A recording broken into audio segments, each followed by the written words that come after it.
Salam sejahtera bagi kita semua. Kembali dengan saya Bung Johan dari Pusat Kajian Apologetika Kristen Indonesia, mencerahkan dan menerangi. Bapak, Ibu, saudara-saudaraku yang Tuhan kasihi, kali ini kita akan membahas bukti otentik ada perayaan Natal di dalam Injil. Ya, mengapa hal ini perlu kita bahas? Karena serangan-serangan dari orang-orang yang tidak suka atau tidak senang dengan adanya perayaan Natal selalu mengatakan bahwa perayaan Natal tidak ada di dalam Alkitab. Ya, saudara-saudaraku, karena itu dalam kajian ini kita akan membuktikan apakah benar apa yang mereka tuduhkan, ya, atau sebaliknya, saudara-saudara, perayaan Natal memang terbukti secara sah dan meyakinkan ada di dalam Alkitab kita. Ya, kita baru saja melewati Natal 25 Desember 2024. Ya, dan sekarang kita masih ada dalam suasana Natal di awal bulan Januari, karena gereja ortodok baru akan merayakan Natal pada tanggal 7 Januari. Ya, saudara-saudaraku, di saat sebagian besar umat Kristen di seluruh pelosok Nusantara, bahkan di seantero dunia ini, sedang bersuka cita, bergembira, yang memperingati kelahiran Sang Juru Selamat dunia, Sang Firman hidup yang menjadi manusia. Saudara-saudaraku, ada saja, saudara-saudaraku, pihak-pihak yang tidak senang, ya, bahkan pihak-pihak yang sudah menjadi agenda rutinnya untuk menyerang kekristenan, ya, dengan kalimat tidak ada perayaan Natal di dalam Alkitab, saudara-saudaraku. Rupa-rupanya orang-orang ini mainnya kurang jauh. Padahal dari zaman mereka masih ikut sekolah minggu, saudara-saudaraku. Ya, sering dibacakan tentang kisah dalam Injil Lukas pasal 2 ayat 1 sampai 20, yaitu perihal kelahiran Yesus. Ya, di mana ada para gembala di padang Efrata serta kemunculan para malaikat dan bala tentara sorga dengan gegap gempita, ya, saudara-saudaraku, merayakan atau bersuka cita atas peristiwa Natal yang pertama. Ya, bahkan saudara-saudaraku, hampir di semua gereja dibuatkan drama Natalnya untuk menceritakan kisah yang tertulis di dalam Injil Lukas pasal 2 ayat 1 sampai 20. Nah, artinya apa, saudara-saudaraku? Artinya perayaan Natal ada di dalam Alkitab. Nah, ini kuncinya, saudara-saudaraku. Dan lagu yang paling sering dinyanyikan saat Natal itu adalah Gita Surga Bergema. Ya, ini liriknya bagus, saudara-saudaraku. Ya, Gita Surga Bergema, lahir Raja Mulia. Damai dan sejahtera turun dalam dunia. Bangsa-bangsa bangkitlah dan bersoraklah serta permaklumkan kabar baik, lahir Kristus, terang ajaib, dan seterusnya. Lukas 2, saudara-saudaraku. Ya, khususnya ayat 9, ya, saya bacakan supaya ada sedikit gambaran. Ya, ayat 9 sampai 11, ya, dan ayat 13, saudara-saudaraku, ya, sampai 14. Bunyinya begini: tiba-tiba berdirilah seorang malaikat Tuhan di dekat mereka, dan kemuliaan Tuhan meliputi mereka, dan mereka sangat ketakutan. Ya, siapa itu? Para gembala, saudara-saudaraku. Lalu kata malaikat itu kepada mereka, jangan takut, sebab sesungguhnya aku memberitakan kepadamu kesukaan besar untuk seluruh bangsa. Ya, artinya seluruh dunia. Bukan hanya bangsa Israel, ya, melainkan segala bangsa, seluruh umat manusia di segala penjuru dunia ini. Perayaan apa yang menyebabkan kesukaan bagi dunia, saudara-saudaraku? Perayaan yang melingkupi seluruh dunia itu adalah perayaan untuk memperingati lahirnya Sang Firman hidup ke dalam dunia ini untuk menyelamatkan umat manusia dari kuasa dosa, iblis, dan kematian yang kekal. Ya, ini tentunya satu peristiwa ajaib, peristiwa luar biasa yang dilakukan oleh Tuhan di dalam sejarah umat manusia. Ya, kemudian ayatnya yang ke-11 bunyinya seperti ini. Hari ini telah lahir bagimu juru selamat, yaitu Kristus Tuhan di kota Daud. Ya, ayat 13. Dan tiba-tiba tampaklah bersama-sama dengan malaikat itu sejumlah besar bala tentara surga yang memuji Tuhan. Katanya, kemuliaan bagi Elohim di tempat yang maha tinggi, dan damai sejahtera di bumi di antara manusia yang berkenan kepadanya. Ya, kesukaan besar atau sukacita Natal hanya diperuntukkan bagi orang-orang yang berkenan kepadanya. Ya, saudara baca ayat tadi bagian terakhir itu, damai sejahtera di bumi di antara manusia yang berkenan kepadanya. Ya, jadi kegembiraan Natal, sukacita Natal diperuntukkan bagi orang-orang yang berkenan kepadanya. Di luar itu, saudara-saudaraku, mereka bermuram durja, ya, dan bahkan cenderung sakit hati di saat orang-orang lain sedang bergembira atas kelahiran Sang Juru Selamat dunia. Ya, buktinya apa, saudara-saudaraku?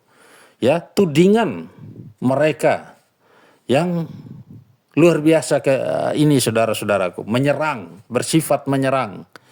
Ya, baik itu bahwa Natal 25 Desember itu bukan hanya tidak ada di dalam Alkitab, tetapi mereka mengatakan itu adalah perayaan pagan hari lahirnya Dewa Matahari, saudara-saudaraku. Ya, pertanyaan saya kepada mereka, ya, malaikat yang bersorak-sorai dengan gegap gempita bersama para gembala di padang Efrata, saudara-saudaraku, apakah para malaikat ini adalah para malaikat yang pagan, saudara-saudaraku? Ya, coba tenang sebentar untuk berpikir dengan jernih. Ya, malaikat-malaikat ini jelas, saudara-saudaraku, bukan pagan, saudara-saudaraku. Ya, Yesus datang ke dalam dunia bukan untuk menyelamatkan para malaikat, melainkan manusia. Ya, para malaikat yang keselamatan itu bukan untuk mereka saja begitu bersuka cita. Masakan manusia yang diselamatkan tidak bersuka cita karena keselamatan yang mereka terima. Sehingga dengan adanya bukti-bukti Alkitab di dalam Injil, saudara-saudaraku, yang otentik, ya, khususnya Injil Lukas pasal 2, ya, klaim tidak ada perayaan Natal di dalam Alkitab gugur tanpa bekas di hadapan wibawa Injil yang menerangi gelapnya pikiran manusia. Perayaan Natal, perayaan para malaikat dalam Injil Lukas pasal 2 adalah suatu perayaan yang membawa kesukaan besar bagi seluruh dunia. Ya, terbukti secara sah dan meyakinkan bahwa itu adalah perayaan yang sangat Alkitabiah, bukan pagan, saudara-saudaraku. Ya, kita harusnya memang berterima kasih. Ya, bahkan sebenarnya kita memanfaatkan momen Natal ini sebagai jembatan untuk membawa dunia kepada Kristus.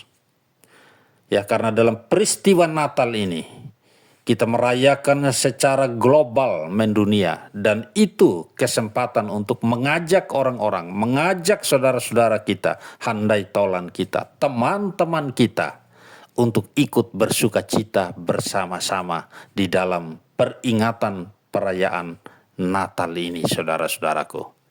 Sama seperti saya diselamatkan melalui KKR Natal, ya. KKR Natal, saudara-saudaraku.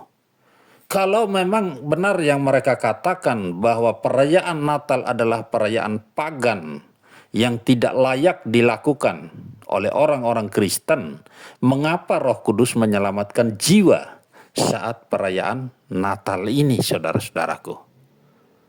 Berarti itu adalah suatu momen istimewa ya yang bisa dimanfaatkan untuk mengajak orang mengenal Kristus atau untuk memperkenalkan Kristus kepada dunia ini.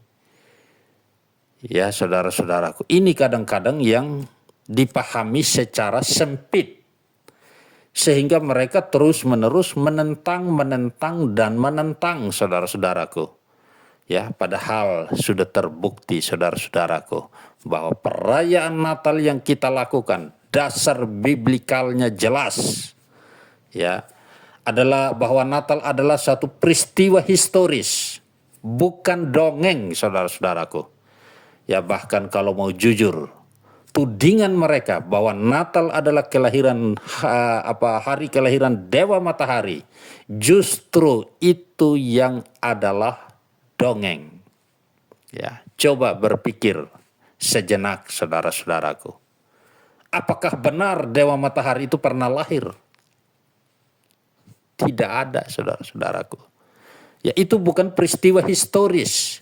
Itu ahistoris. Karena suatu peristiwa yang tidak benar-benar terjadi dalam sejarah manusia. Ya, mana ada, saudara-saudaraku, Dewa Matahari pernah lahir menjadi manusia? Gak ada, saudara-saudaraku. Ya, itu hanya karangan saja untuk menyerang yang justru historis. Ya, kalau benar Dewa Matahari pernah lahir, ya, siapa ibunya? Ya. Tidak ada. Kalau saudara berpikir kritis, maka saudara akan dapat menemukan kebenaran yang mana, yang dongeng yang mana, saudara-saudaraku.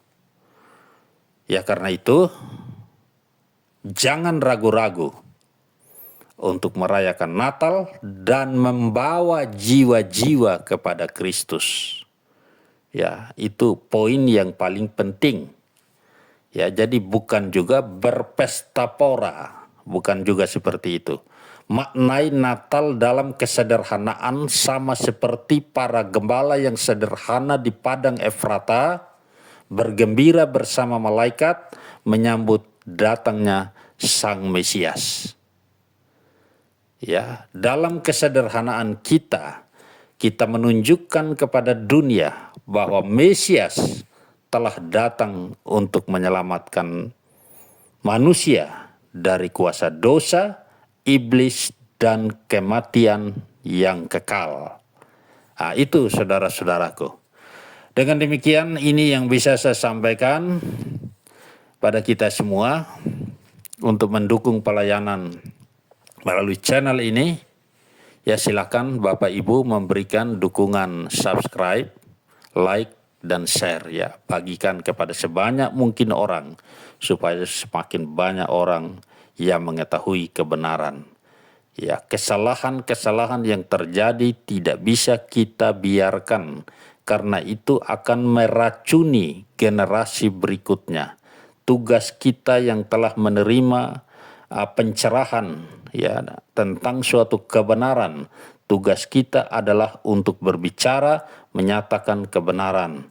Ya, saudara-saudaraku, karena jika orang yang mengetahui kebenaran berdiam diri, ya, maka kesalahan yang terus-menerus diulang akan dianggap sebagai satu kebenaran, tetapi kebenaran palsu yang dapat menyesatkan. Saya Bung Johan dari Pusat Kajian Apologetika Kristen Indonesia mengucapkan terima kasih. Tuhan memberkati kita semuanya. Shalom alaikum besem Yeshua Hamashiach. Amin.